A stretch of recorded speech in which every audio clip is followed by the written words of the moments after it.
South India shopping mall the wedding మంత్ర సరికొత్త wedding collection south India shopping mall. కొత్త సబ్జెక్టే, కొంచెం కాంప్లికేటెడ్గా అనిపించవచ్చు, but trust me, very very very interesting.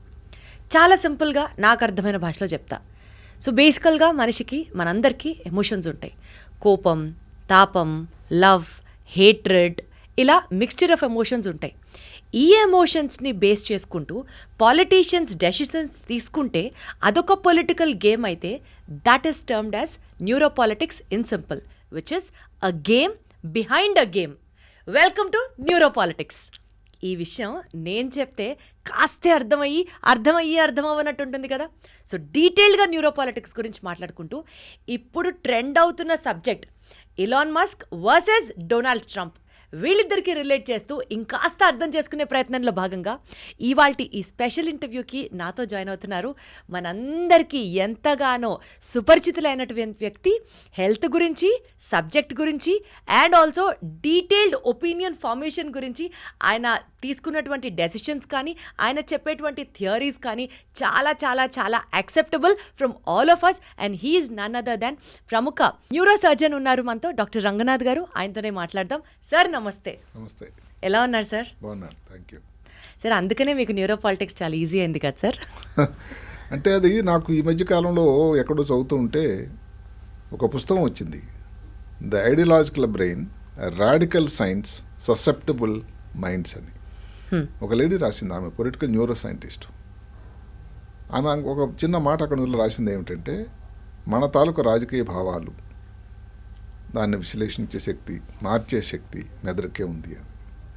మామూలుగా అందరికీ అంటే రాజకీయ భావాలు ఏదో అలాగ ఉత్పన్నం అవుతున్నాయి అలా అని, దానికి ఈ రోజున ఒక సైంటిఫిక్ ఫౌండేషన్ ఉంది. ఈ సబ్జెక్ట్ కూడా నేను ఎందుకు ఎంచుకున్నానంటే, భారతదేశంలో 3 మతాలు ఉన్నాయట, ఎవరో చెప్పారు ఆయన. ఒకటి రాజకీయం, రెండోది సినిమా, బాలీవుడ్ కానీ ఈ మధ్యకాలంలో టాలీవుడ్ కానీ చాలా ప్రఖ్యాతి పొందింది. మూడోది ఏమిటంటే క్రికెట్. అంటే ఏ విధంగా మీరు మతాలు అన్నారంటే, ఇది ఏదో హిందూ, సిక్, ముస్లిం మాట్లాడు కావు ఇవి. ప్రజలందరినీ దగ్గరికి లాగాలి అంటే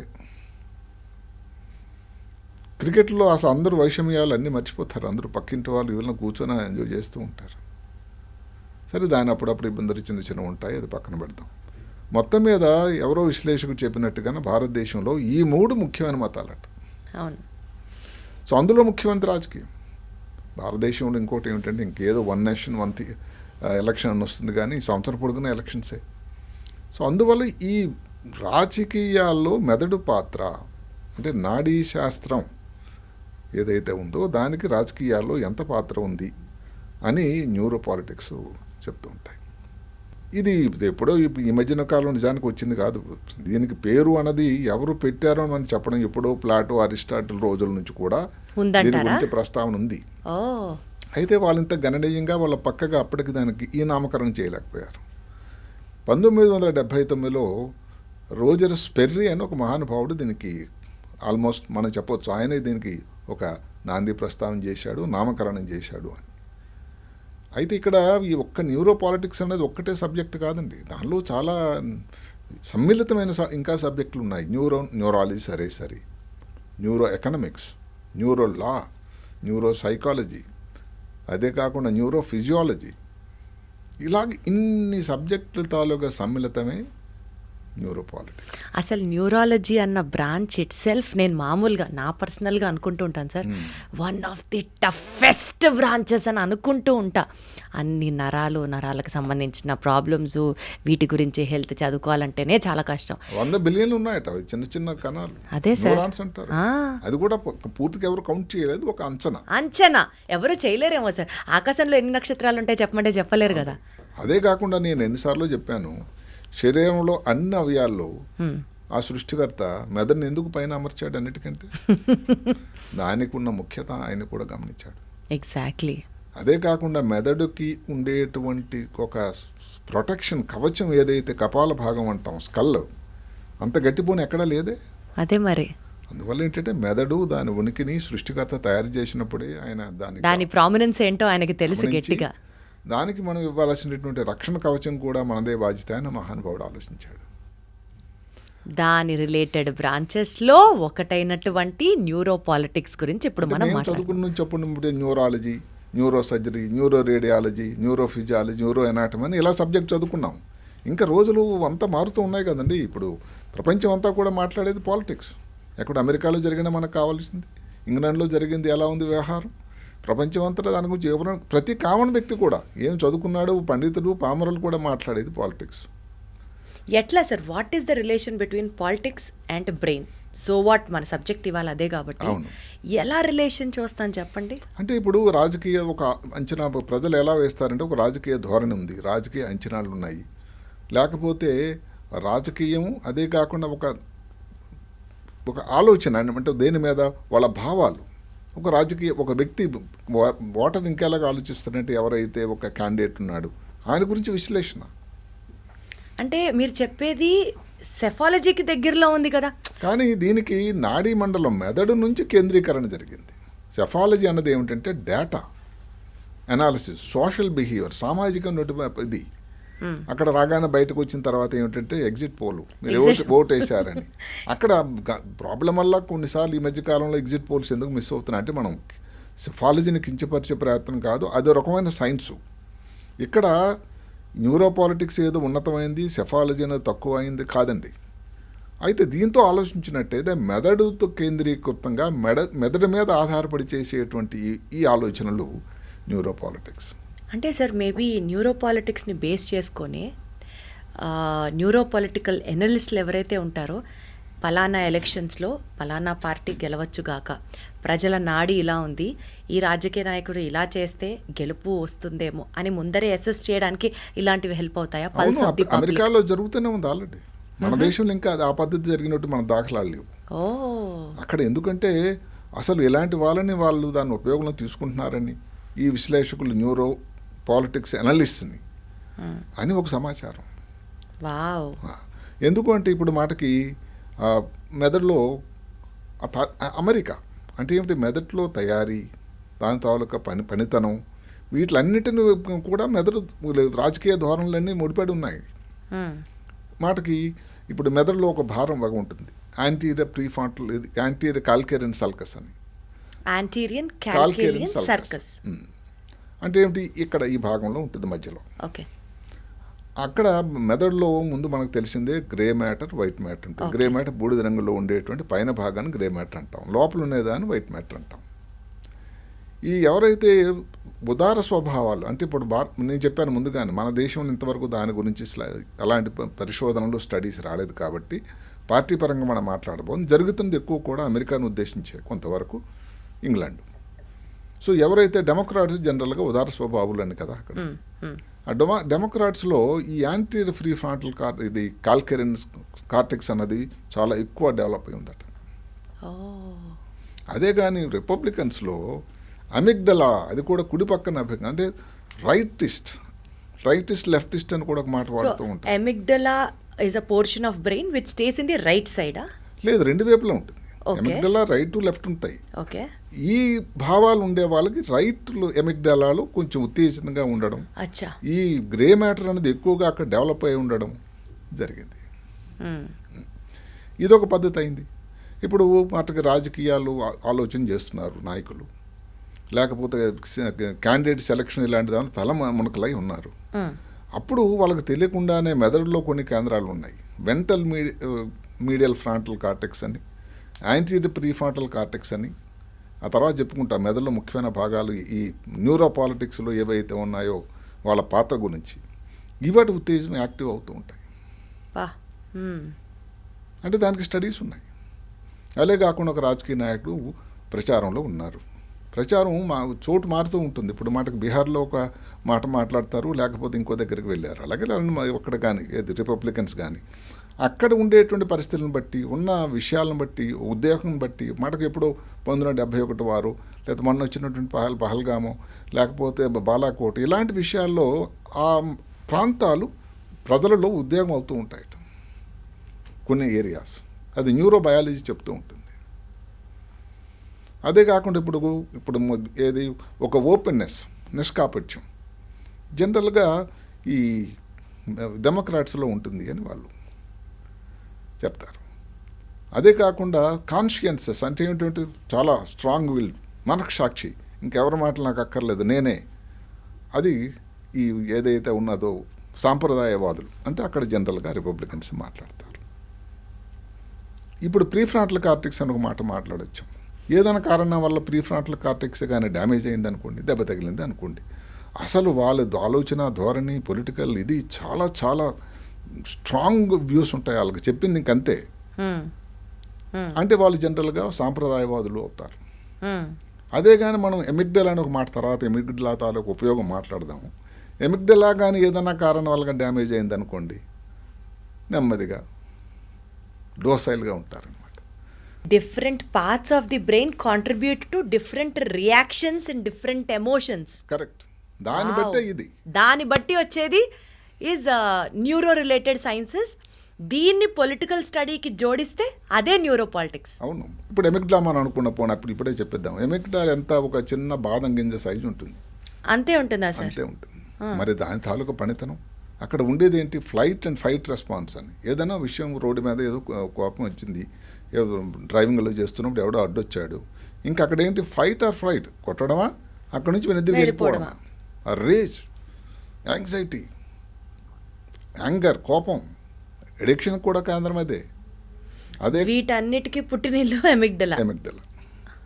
అక్క పక్కన ఇంకొక కేంద్రం ఉంది, అంటే వీళ్ళు రివార్డ్ అంటారు. ఇది ఎలక్షన్స్లో ఈ రెండు కూడా ఏరియా స్టిమ్యులేట్ అయ్యాయని కూడా మన దగ్గర స్టడీస్ ఉన్నాయి. ఇందాక మనం చెప్పుకున్నటువంటి డారెన్ సాహెబ్ గారు అదే మాట చెప్తారు. రెండోది ఇన్సులా అని. ఇన్సులా అంటే ఎక్కడో మెదడు లోపల దాగి ఉందండి. అదేమిటంటే అవి ఈ మెదడులో ఉండే లోబ్స్ ఉంటాయి, ఫ్రాంటల్, టెంపరల్, పెరైటల్, ఇవంటిని సెపరేట్గా చేసే ఒక సల్కస్ ఉంటుంది, సిల్వియన్ ఫిషర్, దాని కింద లోపంలో భాగం ఉంటుంది. ఇది కూడా రివార్డు ఏరియానే. అయితే ఏమిటంటే ఇలాంటి అదే భావాలు, హావభావాలు, కోపం, తాపం కొంచెం తక్కువగా ఉంటాయి. ఓకే. అది జనరల్గా ఈ లిబరల్స్ ఎవరైతే నెమ్మదిగా ఉండేటువంటి ఉదారవాదులు ఉన్నారో వాళ్ళలో దాని భావం కనబడుతూ ఉంటుంది అని చెప్పడం. ఎమిగ్డా అయితే మాత్రం ఇంకంతే. అంటే ఎమిగ్డలా కానీ స్టిమ్యులేట్ అయిందంటే అది కూడా ఇన్సులా ఏమిటి? Left side. ఇన్సులా కూడా రెండు వైపులు ఉంటుంది. ఓకే. అంటే ఇదొక భాగం అర్ధగోళం కదండి, ఇదొక అర్ధగోళం. దీన్ని దృష్టిలో పెట్టుకునే దీని కొన్ని పరిశోధనలు చాలా గొప్ప జరిగాయి. 1979లో మొట్టమొదటి అంటే సైంటిఫిక్గా జరిగిన ఒక ప్రయోగం అక్కడ జరిగింది. ఆయన పేరు రోజర్ స్పెర్రీ. చాలా ఇంట్రెస్టింగ్ అది.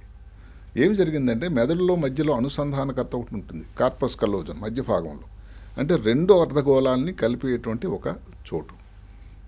అది ఫిట్స్ ఉన్న వాళ్ళలో ముందు నుంచి ఉన్నటువంటి ఒక పద్ధతి, ఆపరేషన్. దాన్ని కట్ చేస్తే మూర్ఛ వ్యాధులు ఉండే ఇబ్బందుల్లో ఏమిటంటే కుడి పక్కన కానీ దానికి ఆధారం తయారైతే నెమ్మది ఎడం పక్క కూడా వ్యాప్తి చెందుతుంది. ఓకే. దానివల్ల కంట్రోల్ చేయడం అన్నది డాక్టర్లకి కష్టమైపోయేది. ఇదే ఆలోచించారు. ఈ ఏదైతే స్ప్రెడ్డింగ్ కారణమైనటువంటి అనుసంధానం ఏదైతే ఉందో కార్పస్ కల్లోజం అన్నది కానీ మనం దాన్ని ఛేదిస్తే, డ్యామేజ్ చేస్తే ఎలా ఉంటుంది? దానివల్ల ఏంటంటే ఫిట్స్లో కొంత తీవ్రత తగ్గడం వచ్చింది. అది ఇద్దరు న్యూరో సర్జన్ చేశారు, బేవన్ అండి, ఓగెల్ అండి. ఈయనకి రోజర్ స్పెర్రీ మామూలుగా మానసిక శాస్త్రవేత్త. ఆయనకి ఎందుకో దీని మీద ఇలాగ సెపరేట్గా మెదడులు అర్ధగోళాలు రెండు వేరే ఇండిపెండెంట్గా పనిచేస్తున్నాయి. దాని మీద కొన్ని పరిశోధనలు చేశాడు ఆయన. ఉదాహరణకి ఆ టైంలో ఉన్న లీడర్ల ఫోటోలు, ఫిడెల్ కాస్ట్రో ఫోటో చూపించారు. అంటే ఒక కన్ను మూసి రెండో కన్ను, అంటే రెండో కన్ను చేస్తుంది ఒక అర్ధ భాగానికి పనిచేస్తున్నట్టు కదా. అలాగే కుడి పక్కన మూసి అలా. Fidel Castro photo, Adolf Hitler photo చూసి ముందే చెప్పారట, నీకు ఎవరో తెలిస్తే నీకు థంబ్ అప్ లేదా థమ్ డౌన్ అని చెప్పాలి. ఈ కాస్ట్రో ఫోటో అదే కాకుండా ఈ నియంత్రణ కిందకి లెక్క కదా వాళ్ళు, అడాల్ఫ్ హిట్లర్ అయ్యేసరికి థమ్స్ డౌన్ అన్నారు. చర్చిల్, విన్స్టన్ చర్చిల్ అంటే ఎందుకంటే ఆయన ఇంగ్లాండ్కి ప్రపంచ యుద్ధంలో నిజానికి కొంతవరకు ఓడిపోయినా కానీ ప్రజలలో అతని మీద ఉన్నటువంటి సాఫ్ట్ కార్నర్, చిన్న స్థితి నుంచి రెస్పెక్ట్. Correct sir. అందుకని చర్చిల్ గారిని చూడగానే థమ్స్ అప్. ఇంకా అక్కడొకటి వినండి, అక్కడ రిచర్డ్ నిక్సన్ గారు అప్పుడే అక్కడ అమెరికా అధ్యక్షుడు. అప్పటికి ఇంకా వాటర్ గేట్ స్కాండల్ కాలేదు. ఆ తర్వాత ఇంపీచ్మెంట్ అయిపోయింది, అందరికీ తెలిసిందే. ఆ టైంలో చూస్తే అప్పటికే ఆయన తల గుణగణాలు ప్రజల్లో తటస్థంగా ఉన్నారట. అది థమ్స్ అప్ లేదు, థమ్స్ డౌన్ కూడా లేదు. అంటే ఆ చిన్న ప్రయోగం ఎంత గొప్ప. ఇంకొకటి చిన్నగా నాకు న్యూరో సర్జరీగా నాకు చిన్న బాధాకరం ఒక సంతోషం ఏంటంటే 1981లో Nobel prize for physiology medicine ఇచ్చారు. అది న్యూరో సర్జన్స్కి ఎవరైతే ఉన్నారో వాళ్ళకి రాలేదండి, రోజర్ స్పెరీకి వచ్చింది. ఆపరేషన్ చేసింది వీళ్ళిద్దరు అయినా కూడా అంటే కొన్నిసార్లు అలాగా మిస్ అవుతూ ఉంటాయి కొన్ని. దానికి కారణాలు దానికన్నా ఇది ఇంకా ఇంపార్టెంట్ అని భావించారో, మరి అదే మోస్ట్ రెవల్యూషనైజింగ్ అని అనుకున్నారో. నోబెల్ కమిటీ ఎలాగ ఆలోచిస్తుందంటే అప్పటికి సామాజిక పరిస్థితుల్లో ఏది ముఖ్యమైన అంశం ఫిట్స్ తగ్గించడం కన్నా తగ్గించడానికి అది చాలా ముఖ్యమని చేసి ఆ ప్రైజ్ ఏదైతే నోబెల్ ప్రైజ్ ఏదైతే 1981 నోబెల్ ప్రైజ్ డిక్లేర్ చేసే కమిటీ ఉంటుంది చూసారా సార్, అసెస్ చేసే కమిటీ, వాళ్ళ మీద ఈ న్యూరో సైన్స్ న్యూరో పాలిటిక్స్ వాళ్ళ మీద ప్రయోగించాలి. అప్పుడు కదా తెలుస్తుంది వాళ్ళ బ్రెయిన్ లో ఏం పనిచేస్తుంది, ఆలోచన ధోరణి. ఎగ్జాక్ట్లీ. అది అయిపోయింది. తర్వాత ఇక్కడ ఎంఆర్ఐ రంగప్రవేశం అరంగేట్రం చేసింది. ఎంఆర్ఐలో 2 రకాలు ఉంటాయి. ఒకటి స్ట్రక్చరల్ అంటే తాలూకు మెదడు తాలూకు తయారీ భాగాలు ఎలా ఉన్నాయి, ఎనాటమీ అనమాట. అది కాకుండా ఫంక్షనల్ ఎంఆర్ఐ అని వచ్చింది, అంటే దాని తాలూకు పనితనం చెప్పేటువంటి ఒక పద్ధతులు. అది ఇంకా నెక్స్ట్ డెవలప్మెంట్. మన దేశంలో మన రాష్ట్రంలో కూడా సౌకర్యాలు ఉన్నాయి విరివిగానే. దానివలన వాళ్ళు కొన్ని దగ్గర చోట్లు దానిని డిఫాల్ట్ మోడ్ నెట్వర్క్ అని పెట్టారు. అంటే ఏంటి సార్ డిఫాల్ట్ మోడ్ నెట్వర్క్ అంటే సింపుల్గా చెప్పాలంటే మెదడుని మనం రెస్ట్ ఇస్తున్నప్పుడు కూడా కొన్ని ప్రాంతాలు పనిచేస్తూ ఉంటాయి వేగవంతంగా. అంటే మనం నిద్రపోయినప్పుడు కూడా ఏమిటవి? ఒకటి ప్రిఫ్రంటల్ కార్టెక్స్, రెండోది యాంటీరియర్ కాల్కెరెంట్ సల్కస్, ఒకటి మూడోది ఇంకొక మాట ఉంది యాంగులర్ గైరస్ అని, లాస్ట్ది ఇలా బ్రెయిన్లో ఏరియాస్ ఉంటాయి ఇవన్నీ ప్రీక్యూనేస్ అని, ఇవి పనిచేస్తూ ఉంటాయట. అంటే వీటి వల్ల ఏమిటంటే క్రియాశీలక శక్తి, కొత్తదనం నేర్పాలి, లేకపోతే దాన్ని కొత్త ప్రయోజనాలు తీసుకురావాలని ఆలోచించే శక్తి ఈ ఏరియాస్లో ఉంటుంది. న్యూరోపాలిటిక్స్కి ఎట్లాగండి ఇది ఉపయోగం అనుకుంటే, ఈ ఎక్కడెక్కడైతే ఈ యాక్టివిటీ ఎక్కువ ఉందో అది మళ్ళీ సాంప్రదాయవాదులు రిపబ్లికన్స్. Okay okay. ఎక్కడైతే యాక్టివిటీ తక్కువగా ఉందో, స్టిమ్యులేషన్ తక్కువ ఉందో, వాళ్ళు డెమోక్రాట్స్. అందుకని ఆ మహానుభావుడు ఏం పెట్టాడు, రెడ్ బ్రెయిన్ బ్లూ బ్రెయిన్. అంటే రెడ్ బ్రెయిన్ అంటే ఎందుకంటే అందరికీ తెలిసిన విషయం, రిపబ్లికన్స్ పార్టీ తాలూకా flag colour red flag, red colour. Democrats అయితే ఇది. అలా జరిగింది. ఆ తర్వాత సరే ఇందాక మనం చెప్పేకున్నాం రియా కానై అనే ఒక ఆయన మెదడు తాలూకా సైజును బట్టి ఇందాక చెప్పుకున్నాం మనం, ఈ ప్రీఫ్రంటల్ కార్టెక్స్ కానీ లేకపోతే ఈ ఎమిగ్డలా కానీ ఎలా ఉంది అని దాన్ని బట్టి కూడా వాళ్ళు సో ఇలాగ పరిశోధనలన్నీ. అంటే ఏంటి sir, size of the brain also has an impact. వాళ్ళు ఎలా ఆలోచిస్తారు, వాళ్ళ ఆలోచన ధోరణి ఎలా ఉంటుంది, దాన్ని బట్టి అసలు ఎవరిలో ఇదే పెరుగుతుందని చెప్పారు వాళ్ళు. ప్రీఫ్రంటల్ కార్టెక్స్ అంటే ఉదార స్వభావం. బాబోయ్. అంటే అది అక్కడ గ్రే మ్యాటర్ ఏదైతే బూడిద రంగు పైన మెదడు పైన ఉండే భగవంతుడు అమర్చినది ఎక్కువ సాంద్రతకి ఎక్కువ క్వాంటిటీ ఉందట. ఎమిగ్డలా ఉంటే మంచి ఫుల్ ఆఫ్ ఎమోషన్స్, అది రిపబ్లికన్స్లో కనబడుతూ ఉందట. ఫ్రైట్ ఆర్ ఫ్లైట్ అన్నారు మీరు ఇందాక. అది సో ఇలాంటి విషయాలన్నీ ఇన్ని పరిశోధనలు చేయడం వల్ల ఇంకా నేను అనుకోవడం ఏంటంటే ఇంకా కొత్త పరిశోధనలు వస్తున్నాయి. ఇంకా పరిశోధన చూసుకున్నట్టయితే ఇంకా నాన్ ఇన్వేజివ్ టెక్నిక్స్ అన్నీ, అంటే ఎంఆర్ఐ ఎందుకు అది ఏదైతే బ్రెయిన్ స్ప్లిట్ అంటే మెదడుని కట్ చేసే ఒక ఆపరేషన్, అది మెదడు మధ్య భాగంలో. అది అంతకు ఏదైనా విశ్లేషణ చేయాలంటే అది అనుకోకుండా యాక్సిడెంటల్గా చేశాడు రోజర్ స్పెరీ, కానీ మిగతా వాటిని చేయడం అది న్యాయం కాదు కదా. అందుకని నాన్ ఇన్వేజివ్ టెక్నిక్స్ అని చాలా ముఖ్యం వచ్చాయి. అందులో ఇందాక చెప్పుకున్నటువంటి ఏదైతే ఉందో ఫంక్షనల్ ఎంఆర్ఐకి కొన్ని లిమిటేషన్స్ ఉన్నాయి. అంటే అన్ని వేళలా కూడా కావాల్సిన ఇన్ఫర్మేషన్ పక్కాగా చెప్పలేకపోవచ్చు. అలాంటప్పుడు ఈ మధ్యకాలంలో మనం అందరం ఈఈజీ అని విన్నాం, ఇప్పుడు ఎంఈజీ అని వచ్చింది. ఈఈజీ అంటే ఎలక్ట్రో ఎన్సెఫలోగ్రామ్. అంటే మెదడు లోపల నుండి వచ్చినటువంటి కరెంటు తరంగాల్ని స్కాల్ప్ అంటే పైన చర్మం మీద పసిగట్టేటువంటి ఒక పద్ధతి, సింపుల్ ఒక గ్రాఫ్ వస్తుంది. అది సింపుల్ టెస్ట్. దానికి ఒక అడుగు ముందుకు వేసి మ్యాగ్నెటో ఎన్సెఫలోగ్రఫీ వచ్చింది. అది భారతదేశంలో కూడా ఆల్రెడీ నేషనల్లో 2 ప్లేసుల్లో, national brain centre, all India institute medical centre నేను చదువుకున్న సంస్థలో కూడా. దానికి తేడా ఏంటండి, ఏదైతే ఈ జనది ఎలక్ట్రికల్ స్టిమ్యులే ఆధారం ఉందో, ఈ ఎలక్ట్రికల్ అంటే ఏది కరెంటు విద్యుత్ తరంగాలలో వచ్చినటువంటి స్టిమ్యులైని మ్యాగ్నెటిక్ ఫీల్డ్, ఒక అయస్కాంత ఫీల్డ్ తయారవుతుందట. ఆ అయస్కాంత ఫీల్డ్ని గుర్తించి బ్రెయిన్ తాలూకా దీన్ని మ్యాపింగ్ చేసేస్తుంది. అసలు ఎంత గొప్ప పద్ధతి చూడండి. అంటే అంత విశ్లేషణ. దానివల్ల ఏమిటి అంటే, మామూలుగా అయితే దానికి ఎక్కువ ఉపయోగం అన్నది ఫిట్స్ అన్నది వచ్చినప్పుడు, ఎవరికైతే ఫిట్స్లో ఏ ప్రాంతం చాలా సునిశ్చితంగా పక్కాగా మిల్లీమీటర్తో సహా చెప్పగలిగిన సామర్థ్యం. ఈ పర్టికులర్గా ఈ న్యూరోపాలిటిక్స్లో కూడా దాని పాత్ర చాలా ఉంది సుమా అని విశ్లేషకులతో. ఎందుకంటే అది నాన్ ఇన్వేజివ్. ప్రాబ్లం వల్ల ఏంటంటే చాలా చాలా కాస్ట్లీ అట. దానికి కావలసినటువంటి పరికరాలు, సాధనాలు, ఇన్ఫ్రాస్ట్రక్చరు చాలా ఎక్కువ. అందుకని ఇంకా హైదరాబాద్ నగరం, భాగ్యనగరం వరకు అది రావడం జరగలేదు. అది ఎన్నోలో పట్టదు.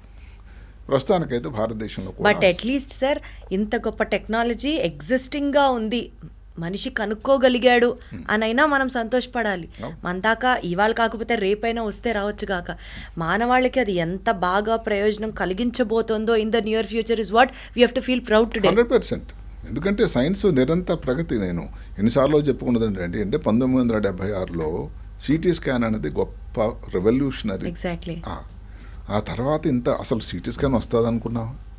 ఆ తర్వాత ఇన్ని ఎంఆర్ఐలు, పెట్ స్కాన్లు, ఫంక్షనల్ ఎంఆర్ఐలు, సరే ఈజీ ముందు నుంచే ఉంది. ఇప్పుడు మ్యాగ్నెటిక్ ఎన్సెఫలోగ్రఫీ ఇంకా ఇంకెన్నొస్తాయో. అందువల్ల నిరంతర ప్రగతి, సైన్స్ అని నిరంతర ప్రవాహం.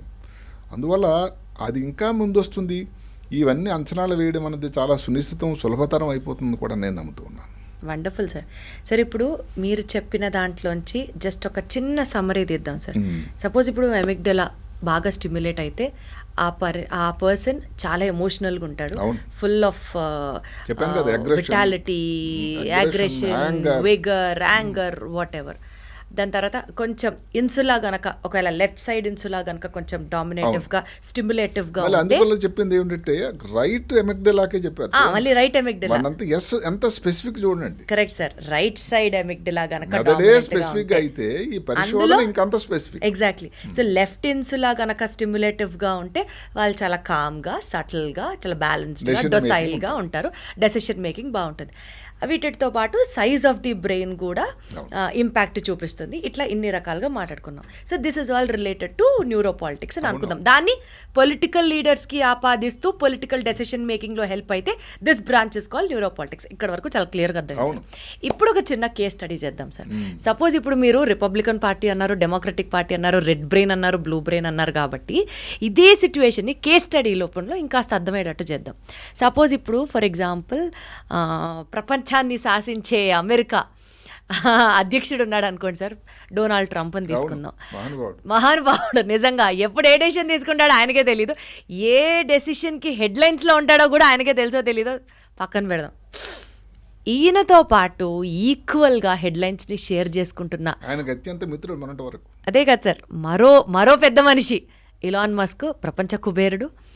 వీళ్ళిద్దరి గురించి ఈ న్యూరోపొలిటికల్ థియరీని కాస్త ఇన్ఫ్యూజ్ చేసి ఒక కేస్ స్టడీ చేసే ప్రయత్నం చేద్దాం సార్. అంటే నిజానికి ఏమిటంటే దానికి ఈ చాలా ఆధారభరితం అవుతుంది నాకు అనిపిస్తుంది. ఇప్పుడు ఉదాహరణకి మీరు ట్రంప్ గారు, ఎందుకంటే ఆయన మరి రాష్ట్రపతి కాబట్టి ముందు ఆయన గురించి మాట్లాడుకుందాం. ఇందాక చెప్పిన ప్రీ ఫ్రంటల్ కార్టెక్సే తీసుకోండి. Right sir. అసలు ఆయన దాంట్లో కంట్రోల్ లేదు. ఆయన ఎప్పుడు కూడా నేనే గెలుస్తాను అంటే డాపమైన్ ఇంత కొడుతూ ఉంటుంది బ్రెయిన్ లోపల ప్రవాహం. అంటే ప్రీ ఫ్రంటల్ కార్టెక్స్ ఎట్లా ఉంటుంది అంటారు? ప్రీ ఫ్రంటల్ కార్టెక్స్ ఇక్కడ ఉంటుంది, డాపమైన్ అనేది అక్కడ కాదు ఇంకా. కానీ ఆ ఉత్తేజితం వల్ల డాపమైన్ ఇక్కడ తయారవుతూ ఉంటుంది. In the pre frontal cortex area లేదు, ప్రీ ఫ్రంటల్ కార్టెక్స్ లో డాపమైన్ రాదు. ఓకే. ప్రీ ఫ్రంటల్ కార్టెక్స్ బాగా ఉత్తేజితం అయ్యి దాని ప్రభావం ఏంటంటే డోపమైన్ బూస్ట్ అక్కడ ఎక్కువ జరుగుతుంది. కార్పస్ స్ట్రైటమ్ అని ఒకటి ఉంది, సబ్స్టాన్స్ నైగ్రా అక్కడ వస్తుంది. ఏది డోపమైన్. మొత్తం మీద దాని రిజల్ట్ ఇవన్నీ అంతండి ఒక సెకండ్లో జరుగుతుంది కదండి. దానివల్ల ఏంటంటే ఎప్పుడు నేనే గెలుస్తాను. Because prefrontal cortical area is highly stimulated. Okay. అవో అదే కాకుండా ఎమిగ్డలా మనం మాట్లాడుకున్నాం. ఇంకా రైట్ ఎమిగ్డలానా లెఫ్ట్? రైట్. అంటే అసలు ఎవరు అవతల ఉండేటువంటి అపోనెంట్స్ని కానీ డెమోక్రట్స్ని కానీ ఏరి పారేయడం, ఎవరిని కూడా ఏమాత్రం క్షమాగుణం అంటూ లేకపోవడం. నేను చెప్పింది అని వేదం ఒక రోజు నాడు ఎక్కడో ఇంకొక టారిఫ్ని పెడతాడు మహానుభావుడు, ఇంకో దేశంలో టారిఫ్ పెడతాడు. ఇప్పుడు ప్రపంచాన్ని గజగజలాడిస్తున్నాడు. అంటే ఏమిటి? ఆ ఎమిగ్డలా అనేది అంత ఆయనకి ఉత్ప్రేరకమై ఉంది. Right? సార్ ఎక్కడో విన్నాను, మెడిటేషన్ చేస్తే ఎమిగ్డలా విల్ కామ్ డౌన్ అని విన్నా. అవును. Maybe Trump needs this most at this point of time. He knows the better. He is the president of America. That was second time.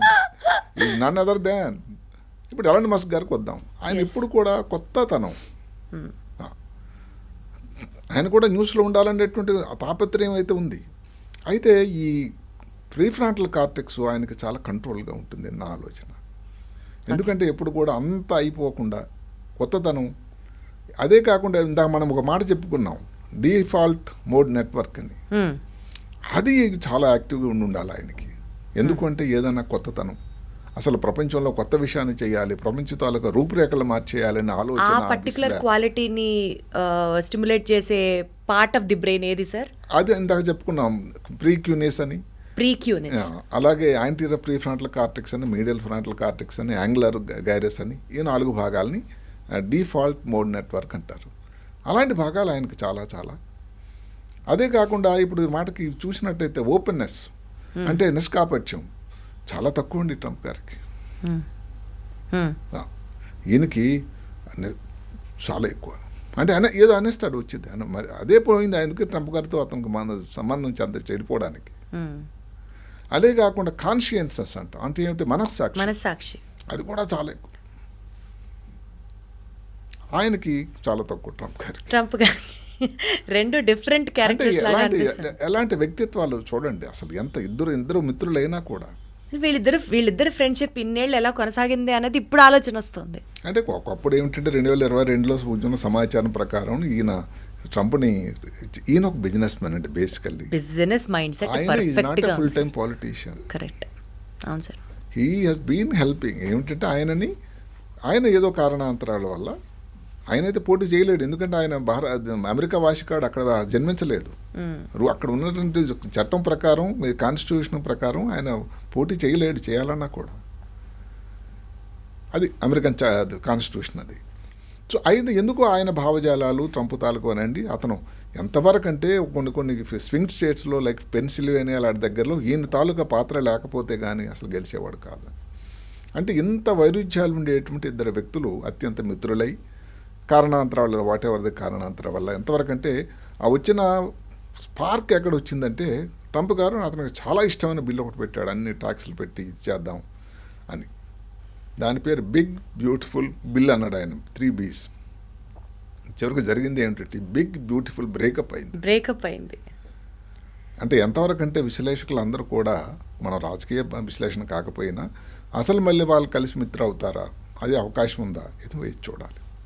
అంటే ఏ portion of the brain stimulate అయితే మళ్ళీ వాళ్ళిద్దరు కొంచెం calm down అయ్యి వాళ్ళిద్దరి మధ్యలో friendship stimulate అవుతుందో ఈ న్యూరో పొలిటికల్ స్టడీనే మీరు చెప్పాలి. చెప్పినట్టుగా ఇదే ఏదైతే ఉందో మెడిటేషన్, కామింగ్, ఇలాంటి బ్రీదింగ్ ఎక్సర్సైజెస్ ఇలాంటి చేయాల్సిన అవసరం. ఎందుకంటే యోగా డే వస్తుంది, ప్రపంచం అంతా కదా యోగా ఆల్రెడీ చాలా. ఎందుకంటే మన భారత ప్రధాని కాకుండా భారతదేశం తాలూకా ధర్మవాణి యోగా మీద ప్రపంచం అంతా కూడా అవగాహన వచ్చింది. అంటే ఏ మందులు మెడిసిన్ కన్నా దానికి ఆ కామ్నెస్ అనేది దానివల్ల వస్తుంది. సార్ ఇక్కడ I have a small point to be are sir. ఇప్పుడు ట్రంప్ మనస్తత్వం ఇలా ఉంది, మస్క్ ఆలోచన ధోరణి ఇలా ఉంది అని మనం మాట్లాడుకుంటున్నాం కదా. ఈ మాట్లాడుకుంటున్న points say for example about amygdala అవ్వచ్చు, ప్రీఫ్రాంటల్ కార్టెక్స్ అవ్వచ్చు, వీటికి రిలేటెడ్గా న్యూరోపొలిటికల్ స్టడీస్ చేసి రీసెర్చ్ చేసి వచ్చిన థియరీయా ఇప్పుడు మనం మాట్లాడేది? అదే కదా. వాళ్ళు ఎంతవరకు అంటే మీరు నమ్మండి, ఒక చిన్న పొలిటికల్ మాట ఏది కానీ సందర్భోచితంగా ఉంటుందని నేను చెప్పాను. పార్టీ మారడం చూసుకోండి, పార్టీ ఫిరాయింపులు అంటాం కదా. మీరు నమ్ముతారా? అంటే వాళ్ళ భావాలు, ఆలోచనలు, పార్టీకి ఎలియన్స్ అన్నది అమెరికాలో ఎంత ఉందో, అసలు పార్టీ మారడం 10% అటండి. ప్రపంచంలోనే అంత తక్కువ. అంటే ఇంకా ఒకవేళ కానీ ఏది రిపబ్లికన్ పార్టీ వ్యక్తి అయితే ఆ పార్టీ ప్రెసిడెంట్ అయినా లేకపోయినా వాళ్ళ వ్యక్తులు ఏదైతే ఉన్న ఫాలోవర్స్ ఎవరు మారరు. ఇంగ్లాండ్లో ఎక్కువ 35%, భారతదేశంలో కూడా 10 నుంచి 25-30%. ఇంకా కొన్ని బ్రెజిల్, ఇండోనేషియా ఇలాంటి కొన్ని దేశాలు, ఫిలిప్పైన్స్ అయితే అసలు చాలా చాలా ఎక్కువ. అంటే ఏమిటంటే ఏదైతే భావాలు, సాంప్రదాయ భావాలు కానీ, ఉదార భావాలు కానీ, ఆ ఏది అమెరికాలో అక్కడ ఉండేటువంటి వాటర్స్ అందరికీ మెదడు లోపల ఎప్పటి నుంచో, అంటే ఆ జనరేషన్స్, వాళ్ళ నాన్నగారు ఇంక తర్వాత వాళ్ళ తాతగారు కూడా అదే భావాలు, అదే గడుస్తూ ఉంది ఈ జెనెటిక్గా కూడా. అది ఎంత ముఖ్యమైన అర్థం చేసుకోండి. అదే కాకుండా ఇంకొక చెప్పాను, ఇప్పుడు ఎవరో ఒక పొలిటీషియన్ ఏది ప్రసంగాలు చేస్తున్నాడు. ఆయన ప్రసంగాలు ఇందా చెప్పాను, ఏ చోటు మారిపోయిన తర్వాత దాని తాలూకా అసలు ఇక్కడ మారిపోతూ ఉంటుంది ఆ ఉత్ప్రేరణ. ఏదో తీక్షణంగా ఒక విశ్లేషణ ఏదో చేస్తున్నారు, క్యాండిడేట్లు సెలక్షన్లో ఉన్నారు, అసలు ఏది మేజర్ రాజకీయ డెసిషన్ తీసుకోవడానికి, జడ్జిమెంట్ తీసుకోవడానికి చాలా తల మగ్గులు ఉన్నారు, మీటింగ్ అవుతూ ఉంది. అప్పుడు చూసినట్టయితే ఈ ventral frontal cortex, anterior prefrontal cortex stimulate అవుతాయట. ఇవన్నీ ఏదైతే సైంటిఫిక్గా న్యూరో సైన్స్ని జోడించి చెప్పినటువంటి విశ్లేషణలు, అన్ని రీసెర్చ్ బేస్డ్. అందుకనే ఆయన ఏం చెప్పాడంటే, ఎవరు Darren Schreiber, your brain is made for politics. అవును, అంటే సృష్టికర్త పేరు తీసుకోకపోయినా సృష్టికర్త ఎలా తయారు చేశాడంటే, మీ మెదడులోనే కొన్ని కేంద్రాలు దానికి ఆయన కేటాయించాడు. మెదడు అన్నది మీరు తర్వాత పాలిటీషియన్ అవుతారా లేదా కానీ, మీరు ఓటర్గా ఉన్నా కూడా, పాలిటీషియన్ కాకుండా కూడా, మీ ఆలోచన ధోరణి, మీ విశ్లేషణ, లేకపోతే ఏ క్యాండిడేట్ని సెలక్షన్ చేయడం, ఆయన ఏదైతే పార్టీ మారినట్టయితే మీ ఆలోచన ఏదైనా మారుతుందా లేదా అన్నది ఆల్రెడీ భగవంతుడు మీకు తయారు చేసి పెట్టాడు. ఎందుకు సార్ ఇప్పుడు వర్క్ ప్లేస్ పాలిటిక్స్ ఉంటాయి, వర్క్ ప్లేస్ పాలిటిక్స్లో అవుతున్నాయి అని అంటే వాళ్ళు పొలిటికల్ లీడర్స్ అవుతారని కాదు కదా, but there is scope for politics in our real life also. అందుకనే ఏమిటంటే న్యూరో పాలిటిక్స్ అన్న సబ్జెక్టు ప్రస్తుత వాతావరణంలో ఇంకా దాని ప్రగతి చాలా చెందుతూ ఉంటుందని, ఏదైతే ఉందో ఒక్కటే దాని ఎథికల్గా ఏమిటంటే కొన్ని ఇబ్బందులు ఉన్నాయి. ఎందుకంటే ఇది డేటా బేస్డ్, డేటా ప్రైవసీ అన్నది చాలా చాలా న్యూరో రైట్స్ అని, ప్రతి వ్యక్తికి వాళ్ళ రైట్స్ వాళ్ళకి ఉన్నాయి. ప్రజలకి కౌన్సిలింగ్ అన్నది, ఎడ్యుకేషన్ అన్నది ఇది జరుగుతుంది అని అవసరం. ఎందుకంటే ఇప్పుడు మస్గారే చేసిన 2 ఎక్స్పెరిమెంట్లు ఉన్నాయి, బ్రెయిన్ మెషిన్ ఇంటర్ఫేజ్ అని, చిప్ అని ఒక పెట్టడం, ఇంతకు మన ఈ స్టూడియోలో ఇంతకుముందు చేసాం. అవును సార్. అలాగే ఇంకో కంపెనీ కూడా వచ్చింది, న్యూరాలింక్ ఆ కంపెనీ పేరు, పారాడ్రానమిక్ అని ఇంకో కంపెనీ మొన్న ఒక లెవెల్ పెట్టారు. ఇంక పెరుగుతూ ఉంటాయి, ఇంకా మన దేశంలో కూడా చేస్తున్నారు, ఆ ప్రయోగాలు జరుగుతున్నాయి. అంటే దానివల్ల ఏమిటంటే ఆ నియంత్రణ అంతా ఏదైతే హెడ్ క్వార్టర్స్ ఆఫీస్ అయితే ఉందో వాళ్ళ చేతిలో ఉంది. అలాంటి పరిస్థితుల్లో వాళ్ళ హావభావాలు, ఆలోచన, విధానాలు, ఏ పార్టీ మీద వాళ్ళు ఆలోచన దానిని మర్చేటువంటి, చేంజ్ చేసేటువంటి అవకాశము ఇంకోళ్ళ చేతిలో ఉంది కదా. 100%. అలాంటప్పుడు ఈ నియంత్రణ అనేది ఎలా ఉంటుంది అంటే సార్, ఇప్పటిదాకా కోపమో, బాధో, ప్రేమో నాకు మాత్రమే సొంతం, నా ఆలోచనలు నావే. కానీ ఇప్పుడు అవి ఒక మంచికో చెడుకో ప్రేరేపితం చెయ్యొచ్చు అన్నది కూడా ఈ న్యూరో పొలిటికల్ సైన్స్ ద్వారా you can take advantage of. అదే కాకుండా మనిషి, మీరు నమ్మండి, అంటే ఒక యావరేజ్ ఓటర్ తాలూకు ఆలోచన, ఒక గొప్ప లీడరు, స్ట్రాంగ్ లీడర్ అలా ఉండాలంటే ఆయన ఎలాగ ఆలోచిస్తారు? ఒక చిన్న మాట, similar to me but more for the leader. అంటే నాలాగా ఉండాలి, కానీ నాకంటే ఎక్కువ లీడర్లో క్వాలిటీస్ ఉండాలి. ఏమిటబ్బా క్వాలిటీసు? ధైర్యం, బలం, అంగబలం, అర్ధబలం, లేకపోతే జడ్జిమెంట్, తీర్పు, జ్ఞానం, మిగతా వాళ్ళతో గురించి కలిబడి విశ్లేషణ. సో ఇప్పుడు ఈ క్వాలిటీస్ అన్నీ ఉన్నటువంటి ఒక న్యూరో పొలిటికల్ లీడర్ బెస్ట్ మీ దృష్టిలో ఎవరు సార్? అది మనం చెప్పడం కన్నా, ఎందుకంటే ఇప్పుడు మాగా ఓటర్స్ అందరూ కూడా ట్రంప్ గారిని అంత సూపర్ మెజారిటీ అనుకున్నారంటేనే మరి ఆయన ప్రపంచంలో లీడర్ అయితే మరి ఆయన మన దేశం గురించినట్టయితే ఏదైతే ప్రస్తుత భారత ప్రధాని, కమ్యూనికేషన్ స్కిల్ ఉండాలి. Exactly sir. ప్రజల అవతల వాళ్ళని తన మాటలతో గారడి అని చెప్పకపోయినా దాన్ని కన్విన్స్ చేసేటువంటి సామర్థ్యం ఉండాలి, స్ట్రాంగ్ విల్డ్ ఉండాలి, నాలెడ్జ్ ఉండాలి, హానెస్టీ ఉండాలి, ఇంటిగ్రిటీ ఉండాలి, నిబద్ధత, నిజాయితీ, ఇవన్నీ ఉన్న లీడర్స్ని స్ట్రాంగ్ లీడర్స్ అవుతారు అని శాస్త్రం చెప్తుంది.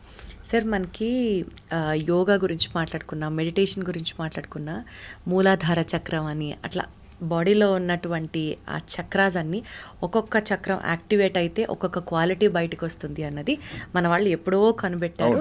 దాని గురించి చాలామంది ప్రాక్టీస్లో కూడా చేస్తూ ఉంటారు. ఇప్పుడు ఈ న్యూరో పొలిటికల్ సైన్స్ ద్వారా నాకు అర్థమవుతుంది ఏంటంటే, దట్ పర్టికులర్ గుడ్ క్వాలిటీని స్టిమ్యులేట్ చేసే that particular part of the brain మనం కూడా యాక్టివేట్ చేసుకోవాలి అంటే రేపటి రోజున ఇంకా వస్తాయేమో సార్, ఈ మందులు వాడండి, ఈ ఎక్సర్సైజెస్ చేయండి. చూడాలి, వెయిట్ చూడాలి. ఇప్పుడు మాటకు ఆ రోజున ఏదైతే ట్రంప్ 2021 నాడు ఆ చిప్ని పెడతాడని అనుకున్నాం, అసలు ఆ చిప్పే కానీ లేకపోతే ఇది బయట నుంచి నియంత్రణ చెయ్యొచ్చు అన్న ఒక థాట్ కూడా థాట్ కూడా లేదు కదా. ఇప్పుడు ఒక కంపెనీ కాదు, చిప్పు అతను ఒక్కడే పెడదాం, ఎలాన్ మస్క్ కాదు, అది ప్రపంచంలో పెద్ద విప్లవం అయిపోయింది. ఇప్పుడు చాలా కంపెనీలు రెడీ ఉన్నాయి అమెరికాలోనే. కాబట్టి సైన్స్ అనేది ఏమిటంటే ఎవరు ఇప్పుడు ఆర్టిఫిషియల్ ఇంటెలిజెన్స్, మెషిన్ లెర్నింగ్, ఈ వీటి వల్ల ఈ డేటా అన్నది, విశ్లేషణ అన్నది, అసలు ఆ ప్రజల తాలూకు హావభావాలు, ఆ ప్రజల తాలూకు ఏది ఏరియాలో వాళ్ళ తాలూకు ఆలోచన ఎలా ఉంది, ఏదో ఒక ఇంకేంటి ఇప్పుడు మాటకి ఇప్పుడు పబ్లిక్ పాలసీ ప్రభుత్వం నుంచి ఏదో ఆధార్ అన్నారు, గ్యాస్ అన్నారు, లేకపోతే ఏదో ఇల్లు ఫ్రీ హౌసెస్ అన్నారు. ఇవన్నీ ప్రజలు ఎలా రుచి చేసుకుంటున్నారు? పెట్టడం వరకు అన్ని కార్యక్రమాలు హిట్ అవుతున్నాయా? అవతల ప్రజలు ఏదైతే గ్రౌండ్ లెవెల్లో ప్రజల తాలూకు ఆలోచన ఎలా ఉంది, ఇవన్నిటికీ కేంద్రం బ్రెయిన్. అంటే మనం ఎవరైతే ఒక నాయకుడు ఇచ్చేటువంటి వాళ్ళకి మనం మార్గదర్శనం కాకపోయినా కానీ ఆ సమాచారం మెసేజ్ అన్నది ప్రజల్లో పర్క్యులేట్ అవ్వాలంటే దానికి ఒక స్ట్రాంగ్ మెసేజ్ అయితే ఉండాలి అని, దానికి ఒక స్ట్రాంగ్ రీసెర్చ్, దాని బేస్డ్ స్టడీ న్యూరో రీసెర్చ్ చాలా పద్ధతులు చాలా గొప్పగా. ఎందుకంటే దానికి ఎంతో వ్యయప్రాసాలకు ఆ రోజుల్లోనే బ్రెయిన్ స్ప్లిట్ ఎక్స్పెరిమెంట్లో ఈయనకి ఐడియా రావడం ఏంటి, 2 అర్ధగోళాలు అయిపోయిన బ్రెయిన్ని ఆయనకి నోబెల్ ప్రైజ్ అలాట్ చేయడం ఏంటి, అందుకని ఎంత సముచితమో నోబెల్ ప్రైజ్ ఇవ్వడం. న్యూరో సర్జన్గా నేను వాళ్ళకి రాకపోవడం కంబైన్డ్గా ఇచ్చేయాల్సింది, అది రాకపోయినా నేను కొంచెం బాధాకరంగా. ఇది కాస్త ఎక్కువ లోక ప్రజార్థం శ్రేయస్సు కోసం అని అనుకోవాలి, లోక కళ్యాణం దీనివల్ల ఎక్కువ జరుగుతుందని భావించారు వాళ్ళు. సార్ ఫైనల్గా ఎలా కంక్లూడ్ చేద్దాం సార్? న్యూరో పాలిటిక్స్ అనేది which is definitely a new branch of science, new branch of neurology which has emerging diversified ప్రాస్పెక్ట్స్గా చూస్తే and it's going to increase, it is going to increase. అందుకనే emerging అన్నా నేను. So ఈ నేపథ్యంలో one good note on a conclusory basis, ఎందుకంటే science అంటే it is a double edge sword, you have both positives and negatives. ఏం చెప్తారు sir you being a neuro surgeon? Neuro surgery ఇంకా నిరంతర ప్రవాహం ఇందా చెప్పినట్టుగానే ఇంకా ప్రగతి వెళ్తూనే ఉంటుంది. కొత్త కొత్త సాధనాలు, కొత్త కొత్త ప్రయోగాలు, పరికరాలు అందుబాటులోకి వస్తూ ఉంటాయి. ఇవన్నీ ఉపయోగంలో తీసుకొని మానవాళికి ఉపయోగకరమైనటువంటి ఆలోచన చేయాలి. కానీ ఏదైతే ఉందో నీతి నియమాలు దాటి ప్రజలకి ఇబ్బందికరమైనటువంటి ప్రజల తాలూకా మెదడుని, భగవంతుడిచ్చిన సృష్టికర్త ఇచ్చిన మెదడుని నియంత్రణ అన్నది ఇంకొక చేతిలో పెట్టుకొని చేసేటువంటి ప్రయత్నాలు, వాళ్ళ కన్సెంట్ లేకుండా, వాళ్ళని దృష్టిలో లేకుండా కానీ మనం చేసేటువంటి ఏదన్నా కానీ సరైన పద్ధతి కాదు. అంటే సైన్స్ ప్రగతి అన్నది ఒకటి అన్నట్టయితే పేషెంట్లను లేకపోతే వాళ్ళ చుట్టాలని ఫీల్డ్లోకి ఉంచడం, వాళ్ళకి కౌన్సిలింగ్ అన్నది, ఎడ్యుకేషన్ అనేది చాలా ముఖ్యం. ఇది అందరూ గమనించాలి. సైన్స్ అన్నది ఎప్పుడు కూడా ప్రజా ఉపయోగం కావాలని, ప్రజాకి హాని చేసేటువంటి విషయం అయితే కాకూడదని నా ఆలోచన. న్యూరో పాలిటిక్స్ ముందు భారతదేశంలో కూడా ఎలక్షన్లో చాలా చాలా నిర్దిష్టమైన ఉపయోగం ఉండబోతుందని. ఎందుకంటే అన్ని సాధనాలు ఇక్కడ ఉన్నాయి, ఫంక్షనల్ ఎంఆర్ఐ ఉంది, మ్యాగ్నెటిక్ ఎన్సెఫలోపతి ఉంది, వీటన్నిటి వల్ల కూడా వాళ్ళు విశ్లేషణ చేసేటువంటి అవకాశం ఉంది. అందువల్ల న్యూరో పాలిటిక్స్ పాతకాలంలాగా ఏదో ఒక చిన్న మాటలా కాకుండా చాలా విస్తృతంగా, ఎందుకంటే దానికోసం డిగ్రీలు ఇస్తున్నారు, దానికోసం కోర్సులు ఉన్నాయి. అమెరికాలో టెక్ స్పాన్ అని, లేకపోతే ఎస్పాన్ అని, యుఎస్ ఎస్పాన్ అని. మన దేశంలో ఇంకా డిగ్రీలు రాలేదు. అంటే ఇప్పుడు ఇండియన్ ఇన్స్టిట్యూట్ ఆఫ్ సైన్స్లోను దగ్గరలో వీఆర్ నాట్ లాగింగ్ బిహైండ్. అక్కడ ఏమిటంటే న్యూరో సైన్స్ మీద కోర్సు ఉంది, న్యూరో పాలిటిక్స్ మీద కానీ ఏదో డిప్లొమా కానీ ఇంకా డిగ్రీ కానీ రాలేదు. అది ఎంతో దూరం లేదు ఇంకా. సార్ చాలా interesting conversation on a completely new subject. చాలా ఎంగేజింగ్గా, ఇన్ఫర్మేటివ్గా, ఇంట్రెస్టింగ్గా మాట్లాడగలిగినందుకు, ఆడియన్స్తో షేర్ చేసుకున్నందుకు thank you so much. Gratitude always sir. Thank you.